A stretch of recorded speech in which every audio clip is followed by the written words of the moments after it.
ఇక్కడ చూస్తే తల్లి తండ్రి ఇద్దరూ ఉన్నారు.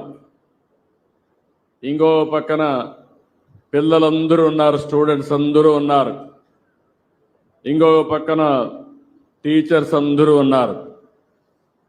అంటే ఈరోజు మనందరం కలిసి ఒక mega parents and teachers day జరుపుకుంటున్నాం. రెండోసారి. మొదటిసారి జరుపుకున్నాం లాస్ట్ ఇయర్. ఇది రెండోసారి ఘనంగా మనం జరుపుకునే పరిస్థితికి వచ్చాం. ఈరోజు ఒకసారి చరిత్ర. నేను 1998లో పేరెంట్స్ కమిటీస్ ఏర్పాటు చేయాలని నిర్ణయం చేశాను సమైక్య ఆంధ్రప్రదేశ్లో. ఎందుకంటే మీరందరూ భాగస్వాములు. ఇది ఈరోజు స్కూల్కి వచ్చాం. ఈ స్కూల్లో చూస్తే దీన్ని మామూలు స్కూల్గా చూడడం కరెక్ట్ కాదు. ఒక మాట చెప్పాలంటే ఇది ఒక పవిత్ర దేవాలయం, ఆధునిక దేవాలయం అని చెప్పి మరొకసారి మీ అందరికీ విజ్ఞప్తి చేస్తున్నా. మన ఊర్లో ఒక చిన్న టెంపుల్ ఉంటే ఆ టెంపుల్లో ఊరంతా కలిసి కాపాడుకుంటాం. నేను చిన్నప్పటి నుంచి చూస్తున్నాను. గ్రామ దేవత ఉంటుంది, ఆ గ్రామ దేవతకు పూజలు చేస్తాం. పూజలు చేసి భక్తి భావంతో మనమందరం కూడా కాపాడుకుంటూ ముందుకు పోయి గ్రామాన్ని కాపాడమని ప్రార్థిస్తాం. అదే మీరు ఒకసారి చూస్తే, ఈ స్కూల్ ఒకసారి చూస్తే ఇది మనది. మన పిల్లల్ని తీర్చిదిద్దే జ్ఞానాన్ని మనకు ప్రసాదించే ఒక పుణ్యక్షేత్రం. ఇది మన పిల్లలకే కాదు, భావి తరాలకు కూడా అందించాల్సిన బాధ్యత ఈ గ్రామస్తులపైన ఉందని మరొక్కసారి మీ అందరికీ తెలియజేస్తున్నా. అందుకనే ఇక్కడ చూస్తే పూర్వ విద్యార్థులందరూ వచ్చారు. వారందరికీ స్వాగతం పలుకుతున్నా. మీకు ఒక బాధ్యత ఉంది. ఆ రోజు సమాజంలో ఒక బాధ్యతగా తీసుకొని స్కూల్ పెట్టారు కాబట్టి ఎంతోమంది దాతలు పెట్టారు. ప్రభుత్వం కూడా సహకరించింది. అదే మరిగా పుట్టపర్తి ట్రస్ట్ కూడా కొంత సహాయం చేశారు. మీరు ఇక్కడ చదువుకొని పైకి వచ్చారు.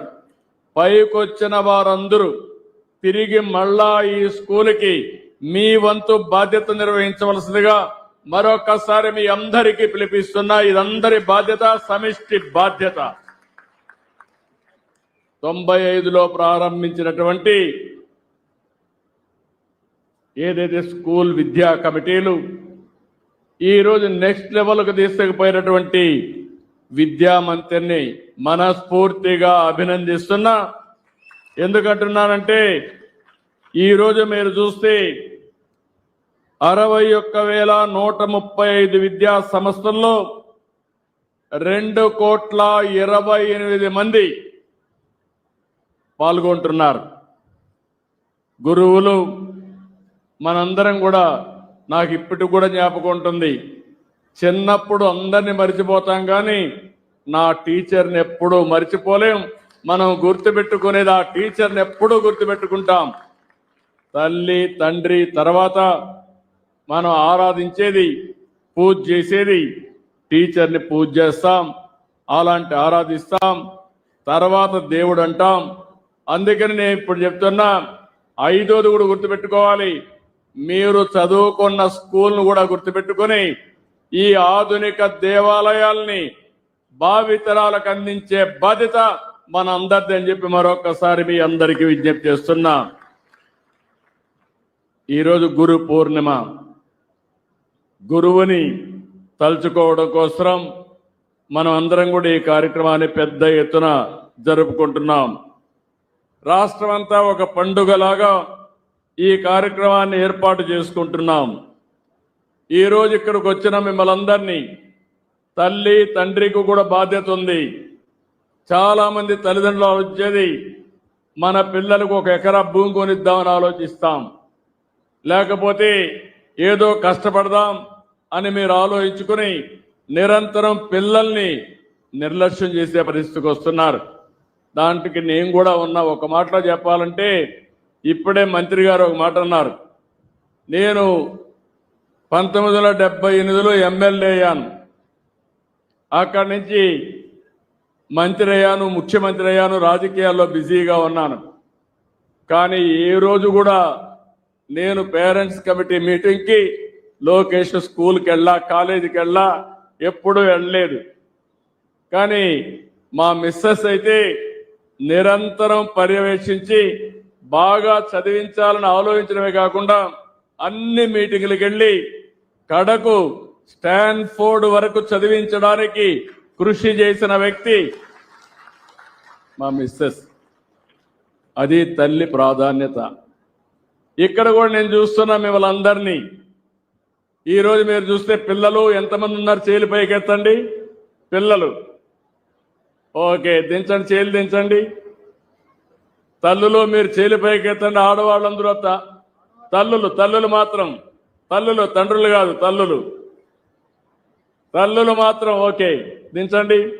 తండ్రులు చేలు పైకెత్తండి. తక్కువ కనపడుస్తున్నారు తండ్రులు, మీరు కూడా డుమ్మా కొట్టారు. అంటే ఇలాంటి సందర్భంలో నేను చూస్తే మీరే చూశారు. ఇప్పుడు తల్లులందరూ వచ్చారు, తండ్రులు మాత్రం డుమ్మా కొట్టారు. ఆ తప్పు చేయొద్దండి, మీ బాధ్యత. అందుకే నేను కూడా ఆలోచించాను. నేను ఎప్పుడు మహిళా పక్షపాతిని. నేను చేసిన కార్యక్రమాలన్నీ ఆడబిడ్డల పేరుతోనే ఆడబిడ్డలకే చేశాను. ఎప్పుడో డాక్రా సంఘాలు పెట్టాను. పొదుపు ఉద్యమం నేర్పించింది నేనే నా ఆడబిడ్డలకి.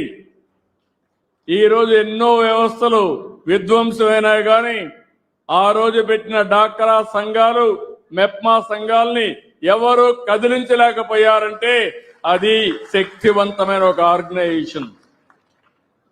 ఆ తర్వాత కూడా నేను ఆలోచించాను. ఒకప్పుడు చాలా వివక్షత ఉండేది.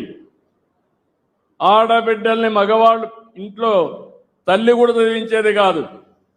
ఆ రోజు మీరు ఆలోచించింది, మగపిల్లవాడిని చదివిస్తే మనకు తిండి పెడతాడు, మనల్ని చూసుకుంటారు. ఆడపిల్లల్ని మాత్రం వీలైన తొందరలో పెళ్లిళ్ళు చేసి ఒక ఇంటికి పంపించేయాలనుకునేవారు. నేను ఆ రోజు ఒకటే ఆలోచించాను. ఆడబిడ్డల సంరక్షణ పథకం పెట్టి అప్పట్లోనే 5,000 రూపాయలు బ్యాంక్ డిపాజిట్ చేసి పెద్దయినాక ఆ డబ్బులు ఉపయోగించుకునే కార్యక్రమానికి శ్రీకారం చుట్టాను. అదే కాదు, కాలేజీల్లో 33% ఉద్యోగాల్లో రిజర్వేషన్లు పెట్టాను. నేను ఒకటే ఆలోచించాను, మగ పిల్లల కంటే ఆడపిల్లలు తక్కువ కాదు. తల్లిదండ్రులు బిడ్డల్ని సమానంగా చూసుకోవాలి. ఆ స్ఫూర్తితోనే ఈరోజు ఎంతమంది పిల్లలుంటే అంతమంది పిల్లలకి తల్లికి వందనం ఇచ్చాం. ఈరోజు ఇక్కడ చూస్తే ఓసారి మనం చేసే కార్యక్రమాలు ఒక చరిత్రకు శ్రీకారం చుడతాయి. అదే నేను ఒకే బిడ్డకిస్తే ఒకరు మాత్రం చదివిస్తారు, ముగ్గురిని లేకుంటే నలుగురిని. ఈరోజు నేను చూస్తున్నాను, ఇక్కడ నా పక్కన కూర్చున్న వాళ్ళిద్దరికీ 4 పిల్లలకి తల్లికి వందనం వస్తూ ఉంది.